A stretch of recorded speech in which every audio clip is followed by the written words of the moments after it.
Now with the zootropic stuff, is that something that you've had like a fascination with in the past, or was it more of just that kind of light bulb moment when you had the scene of the light comes to the window? Was there anything I've else always that led to it? I've always enjoyed kind of the old school effects.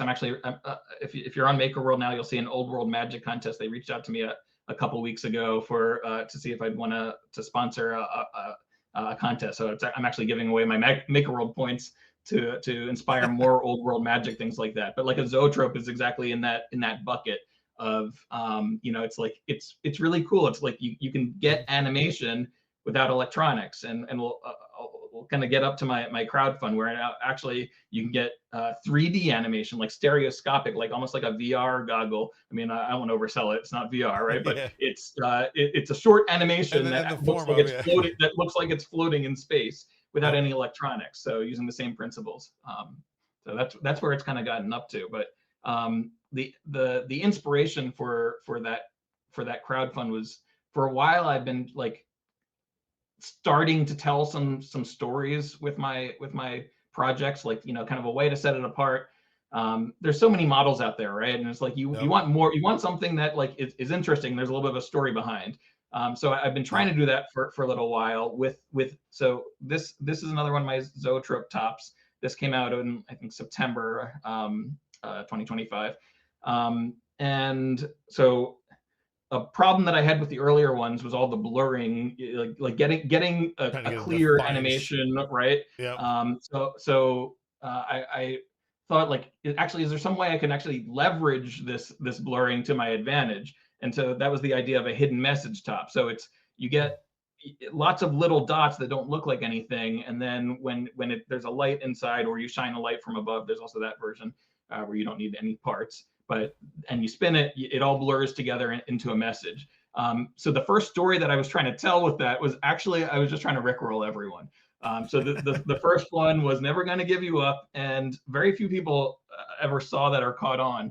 The YouTube video for it, if you go, I mean, it's still on Maker World. Like, scroll down and the YouTube video, it's in the background. It's playing, like, there's like a down tempo version that Rick Astley did Oh, a few years ago, like a piano version of it, and he's singing. And so I used AI to strip out his voice as best I could. So there's still like whisperings of the lyrics, if you but listen just close enough, I it's was like an really trying to Easter rickroll egg. the community. But the problem is, as soon as I released it, everyone's like, "You need it to be customizable so we can do our own messages." And that was tricky, because like you can't animate. So all my stuff's in OpenSCAD, but OpenSCAD, you do like one thing at a time. You can't like make an animation. So I've Well, been it's doing not just everything like take the outside of text out and OpenSCAD. put text in. It's not just a Yeah, easy copy and paste.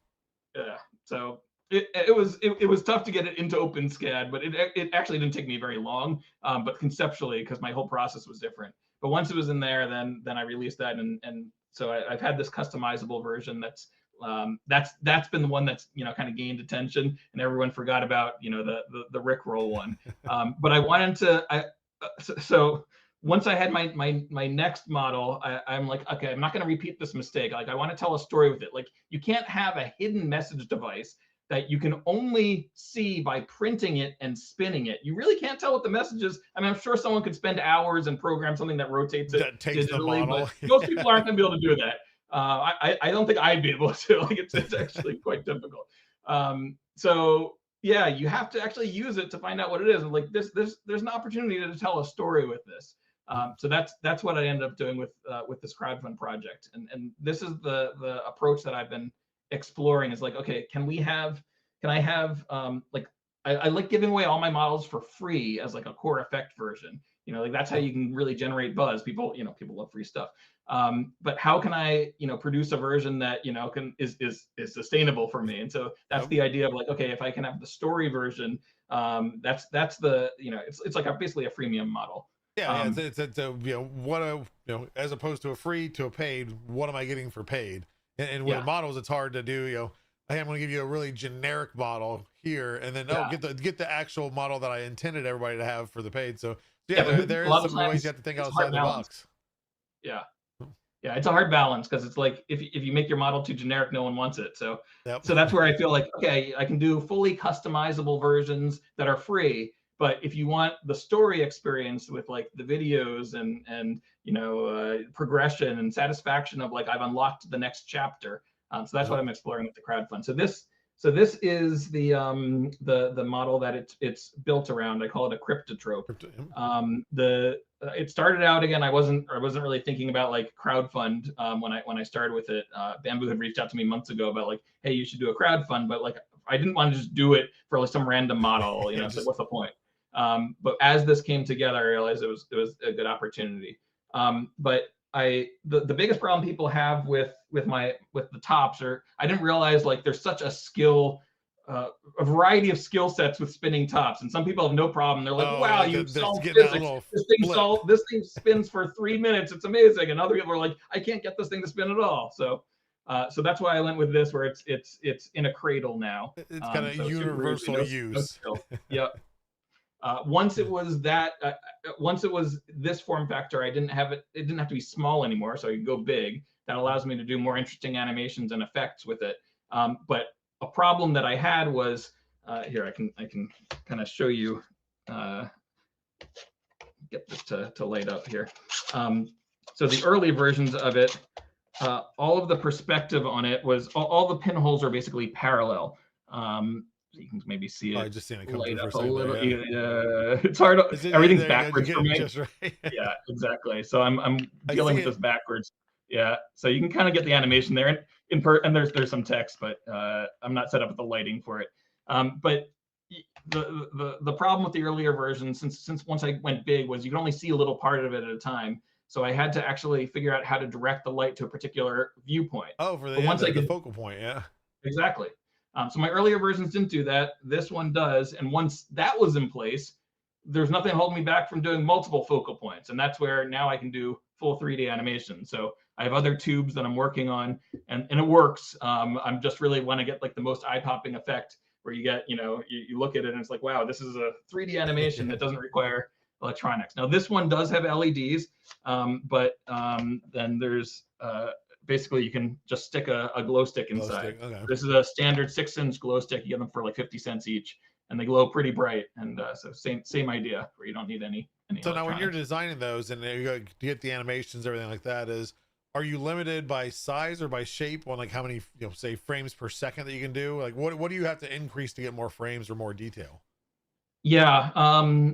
So 16 frames is about what I found is kind of the max that I can do. Like, actually my tops were 32. So, but they were very simple animations, very few amount of dots. And so when you have more animations, the pinhole tunnels start overlapping each other. And it's okay when they overlap a little bit, but at some point, then you need supports to print it. You're not going to carve supports out of every single hole. Oh, yeah. So through every one.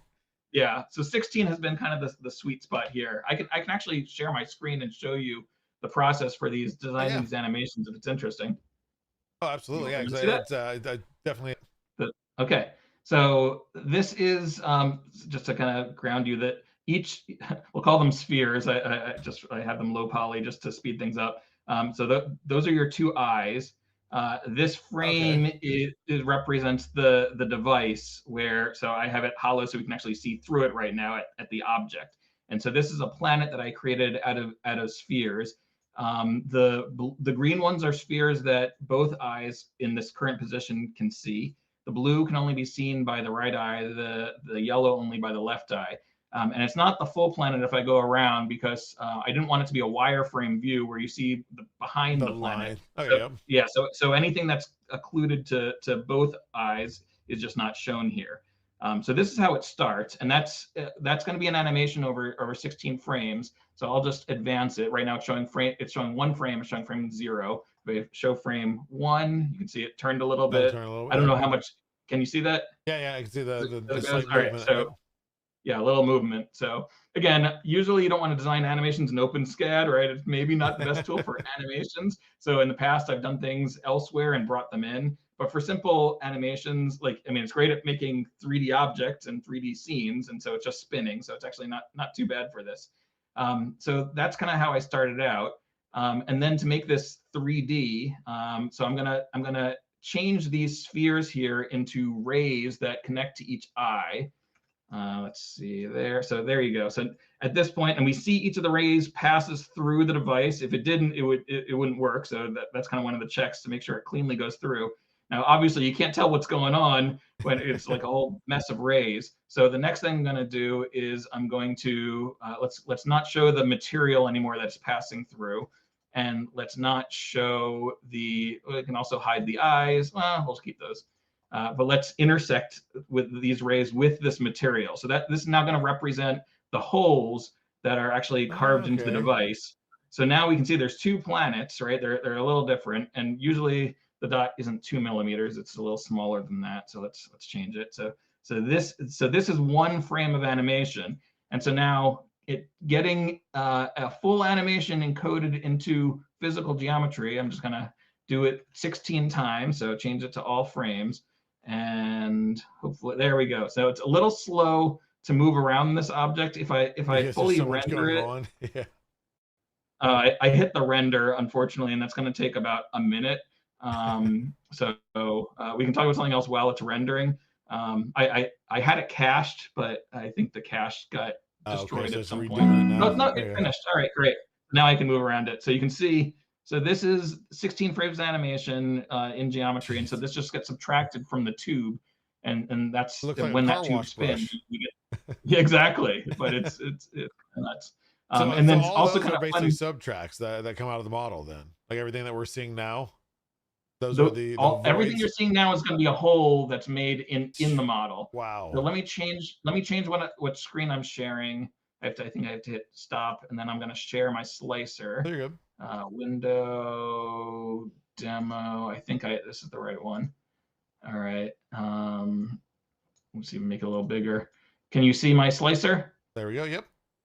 All right. So this is it. So I've added it now as a negative part to this tube here. And I think it's already pre-sliced here. So this is what it looks like sliced. I like to show this because as you build up, it's kind of fun. So keep in mind that we have 2 different viewpoints, the left and the right eye. So at the beginning, all of the tubes down here, all the tunnels are facing one direction. They're facing towards both eyes. So here, let me build back up again. So you'll see it looks like they're kind of all flying outwards. But as we get towards the middle, some are going to the left eye and some to the right. So now I don't know what frame rate you get through me sharing my screen, but it looks like, at least to me, it looks like a party. It looks like a party with coming and going. So I didn't expect that, but it's just kind of fun little things that as you deal with geometry that emerge. So now, did you have to do like many iterations to find out because of course, with it being a smaller void, it shouldn't need supports, but like, did you have to find the sweet spot of like how big that hole can actually be before it starts to be either misshapen by the print effect or without supports? Like each little pinhole. Yeah. Yep.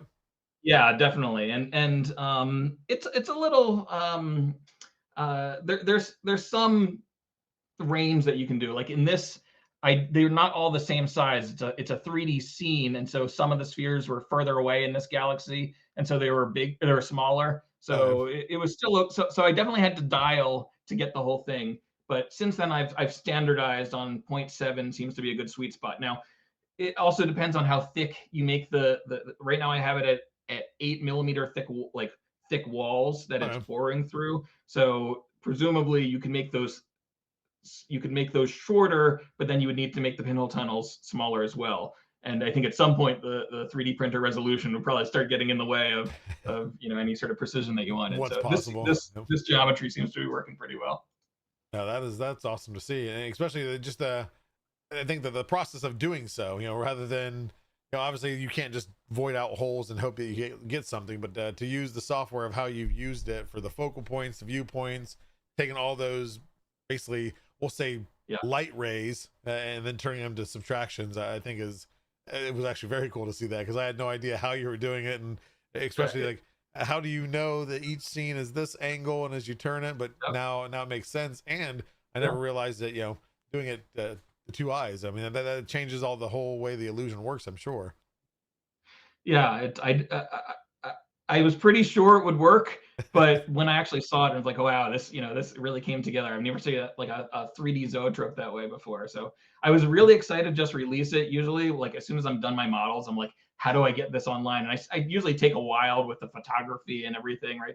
I want to tell the story well, but I really held myself back on this one because as I said, I wanted to tell a story, so the story, I'll just kind of give you the idea of this one is that, so it's kind of like an ARG thing. So everything I'm saying on Maker World is in character.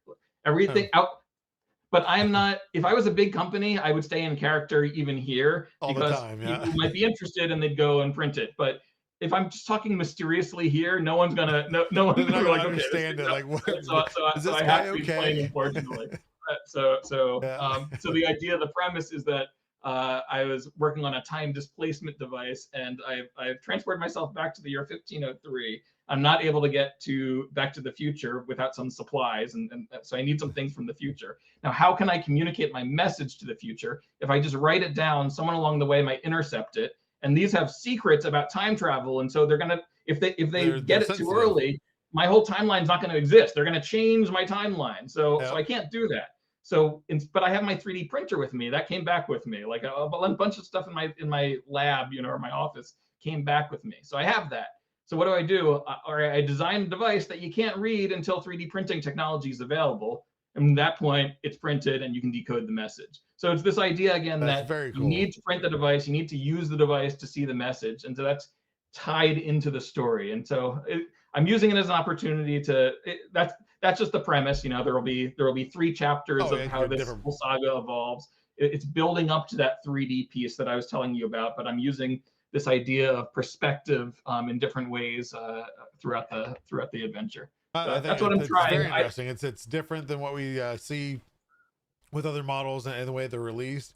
And I mean, if you're 3D printing, you're probably at least somewhat of a sci-fi nerd, and just that short snippet of the story that you just told off of this, just the start of this, I think is very interesting. It's fun. It's like, okay, well, what's the next one? What's coming up next? And it's that cliffhanger. It's just like now we're spoiled with Netflix releasing whole seasons at once because we can just watch it all. But before it was you watch a show, I was like, I gotta wait till next week to know what the heck happened. So it shouldn't be too long here. You have to wait. It depends how fast your printer is. Most of the time between chapters is just going to be the print time. It's depends how many holes. The more holes you make, the longer it takes. It's a little more complicated geometry. So most are taking about 16 hours. So a little more than an overnight print for the, so not too bad. Very easy prints. But that's where the cliffhanger will be you watching your printer so that you can get the next message. And there's going to be a website so that you enter basically the codes in order to download the next set of content, which is videos and models to tell the next chapter.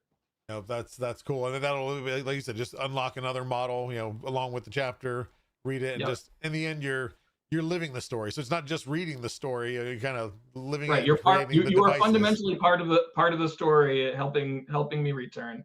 So it's not just going to be, I'm trying to make it not just like, okay, what's the next one? It has a message. Like I'm trying to make them puzzles. So the first one, that will be more basic, and then there will be puzzles that you have. So same idea, but a little more than just reading something that flashes. Yep. No, I think that's awesome, and it's got my my gears turning. That we're definitely gonna have a conversation outside this show, because I think what you're doing, especially with the whole storytelling and everything. There's something of a project we started a while ago in Polymaker. I can't talk about because we've never launched it. I'd love to hear about it. I think it's got what you're doing is a perfect fit for it, for sure. So we'll talk later. Yeah, so we'll definitely talk about that. But yeah, so now with that crowdfunding, is you said it's been live 2 days, so it's available now. Somebody wants to go there. 3 or 4. It was earlier this week, maybe 4 days. And then on that, they can just go to I have the primetowerdesigns.com page. You'll see this on Prime Tower Designs, and you click that. You've probably seen it on the front page because I know I have. So. Yeah, I've been amazed that they've been like, I've never had anything in that big rectangle on the front, and all of a sudden it's crazy to see my stuff there. They've been really nice about things, and I was very worried with this that people wouldn't get it, and I think it took a little while. It's definitely a bit out there, but I think it's hard. Like, where do you start with telling it? Oh yeah, especially I think it's more with the younger crowd. It's hard to pull them in, especially zoetropes. At my age, I knew what they were. I've seen things. Of course, I don't even know when zoetropes first were created, which I know is way before I was ever born. But I think it's just cool to see that technology as an old tech come to a new tech. But I think is, yeah, like you said, is more of people getting it that don't know what it is or don't understand it, and then Yep. printing it, seeing it, then like, oh, wait a second, this is pretty cool. And then plus you said you did make the one where you can do a custom message. Yeah, so that one, I think at this point it's my most downloaded model. That's this. So you can Yep. just go, and I made it. I tried to make it really easy, and people, I've gotten a lot of feedback that it's like, okay, yeah, you've made it step by step. So like on Maker World, there's a customize button, and it pops up. I had to be a little creative about like how do you Oh, like so like, format pinhole text in a way that you can read, because ultimately it makes that big mess that you saw, the yeah, it's just a car, bunch you know, of, the it's car a wash car brush, wash, right? right? And so Yeah. it's like you can't just show them that. And it's like I don't know if this is right, right? So you have to have kind of like different toggles in the parameters to like, okay, here's where like in authoring mode versus the rendering mode. But I made it step by step. There's a video that shows you, it's like, here's how you customize it in 2 minutes or less, and it's lots of. Now, on that customization, is it right now just text only, or can you add? I want to say graphic. I don't know if that's really the Yeah. term, but like how you did like the Galaxy. Are you able to do that in the customization, or is it right now just text? This one's pretty much just text there. I don't know if you can call it a zoetrope unless it has animation. So I wanted to make sure I did have some animation. So it There does you have a go. marquee border around the text. So it looks like, Okay, like lights like that a are like kind of streaming. just spinning around. And you can turn that on and off with the customization. So Okay. that's kind of the limit that I have there. But I am working, the guy who I'm working on the website for the story here, he does all this, a lot of parametric design stuff that I've been running into limitations on Maker World, because like, this is not stuff that you're supposed to really like. It's a little You beyond guys have just the basic created a, yeah, stamping a name on something, right? yeah. So I'm looking to him for this other, for like future projects, and so I'd love to do like custom versions of this where you can actually like have different sets of animations that you could add on as well. And again, I think with the crowdfund being the story experience, like that's a good split. So you can still get, whatever message you want, but it's not going to be the message, the puzzle, the specific, cool animation that's tied to the story. So it won't Yep. be as immersive, but I do like making But as still much fun. I mean, available as possible. yeah, people love customization, whether they go fun with it, funny with it, romantic. You got Valentine's Day, a little romantic message in there could be something fun. So Yeah, for the ornament, I have one of the standard messages that I posted was, "Will you marry me?" And I think like, over 10 people, I'd have to look, have downloaded that one. And I put a comment. It's like, if anyone has proposed please, with this, please yes. tell me. I want like that would be a great story to know. I don't know if people are just downloading it for fun, but Yeah, yeah, you never know. Yeah, that's especially that's one of those things where I think it would, not that it doesn't pay off that people are just downloading it and supporting you, but to see something like that just be used in such a huge moment in somebody's life, that would be, yeah. I would love that's to very see that. motivating. Yeah, It that's would very just, of motivating. course, the video probably want to make sense if you didn't know what was going on, because it'd be like girls spinning atop and be like, yes, yes, like what is she doing? But no, very cool designs.